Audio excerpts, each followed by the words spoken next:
and revert to the provisions of the Career Progression Guidelines of 2018 applicable to the special needs education institutions and backdate the implementation date. Honorable Speaker, the committee undertook a comprehensive examination of the petition, and we received oral and written submissions from various stakeholders, including the petitioner, Mr. 𝗪𝗪𝗡𝗪𝗪𝗧𝗑, Wekesa, and representatives of affected SNE teachers. 2, the Teachers Service Commission. 3, the Ministry of Public Service, Performance and Delivery Management. Honorable Speaker, having considered all submissions and issues for determination, the committee made several key observations and recommendations. Committee observations. The committee observed that the issue of career progression for SNE teachers is a matter of administrative inconsistency and delayed implementation, characterized by the job titles of SNE teachers in the payroll. The job titles of SNE teachers in the payroll differ from those in the career progression guidelines. For instance, a teacher designated as a senior teacher 2 in the payroll should correctly be titled primary teacher 2 in brackets SNE as per the CBG. This inconsistency has contributed to the confusion and delayed the teachers' rightful recognition and progression within their rightful roles. The Teachers Service Commission had not completed the alignment of the grading structure for SNE teachers with the Career Progression Guidelines of 2018. The delay in alignment was caused by the government's integrated payroll system, managed by the State Department for Public Service, which has been undergoing reconfiguration to facilitate migration to a new payroll system. Despite the lack of change in the job group title for SNE teachers in the payroll, the Commission ensured that teachers received their salaries commensurate with their designation. Despite the mismatch between the titles on the 2018 Career Progression Guidelines and those in the payroll, it did not adversely affect their salaries or career advancement. It impacted on other benefits, including allowances related to the scale. The committee key recommendations was, in light of the observation made, the committee recommended that within 6 months of the adoption of this report by the House, the Teachers Service Commission, in collaboration with the Cabinet Secretary, Ministry of Public Service, Human Capital Development and Special Programs, align the grades for the job titles in the payroll to reflect those in the Career Progression Guidelines of 2018, specific to the SNE teachers, and backdates the implementation of the same to 2017 to ensure that the SNE teachers get their rightful benefits accrued since the rollout of the new payroll system. Honorable Speaker, I wish to express the committee's gratitude to the petitioners, the Ministry for the invaluable input which enabled the committee to compile this report. I also extend my sincere appreciation to your office and the office of the Clerk of the National Assembly. I further thank the honorable members of the Public Petitions Committee for their diligent participation in the deliberation, as well as the committee secretariat for their professional support in preparing this report. Honorable Speaker, I now call upon Honorable Phyllis Bartow to second this motion as I urge the House to adopt the report. And I thank you, Honorable Speaker. Could you indicate that you move and call upon? And Honorable Speaker, I therefore move this motion. Thank you, Honorable Speaker, and ask Honorable 𝗪𝗘 to second it. Honorable 𝗪𝗘. Thank you, Mr. Speaker. I second the motion. Now that it's a very important motion, it will cure the discrimination of teachers with special needs. A teacher is a teacher at whatever time, and they are trained, and they should be treated equally at all times because they play the same role. They transmit knowledge just like any other teacher. So I second the motion. Honorable members, I now propose the question, which is that this House adopts the report of the Public Petitions Committee on its consideration of the public petition number 76 of 2023 regarding discrimination by the Teacher Service Commission on career progression guidelines for special needs education teachers in Kenya, laid on the table of the House on Wednesday, 19th November 2025. Yes, what is it, Honorable Rosa Buya? Thank you, Mr. Speaker. Mr. Speaker, I rise on Standing Order 35 to raise a question on the quorum, required quorum, to allow us to proceed, Mr. Speaker. Very well, the Sergeant at Arms, ring the quorum bell for 10 minutes.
Honorable members, member rose from his place on standing order number 35 on quorum, and I did confirm that there was no quorum in the House.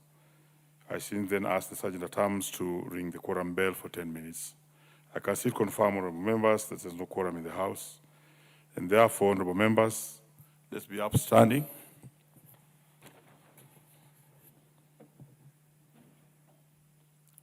Honorable members, and the time being 7:21 p.m., this House stands adjourned until tomorrow, Thursday, 19th, 02/2026 at 2:30 p.m.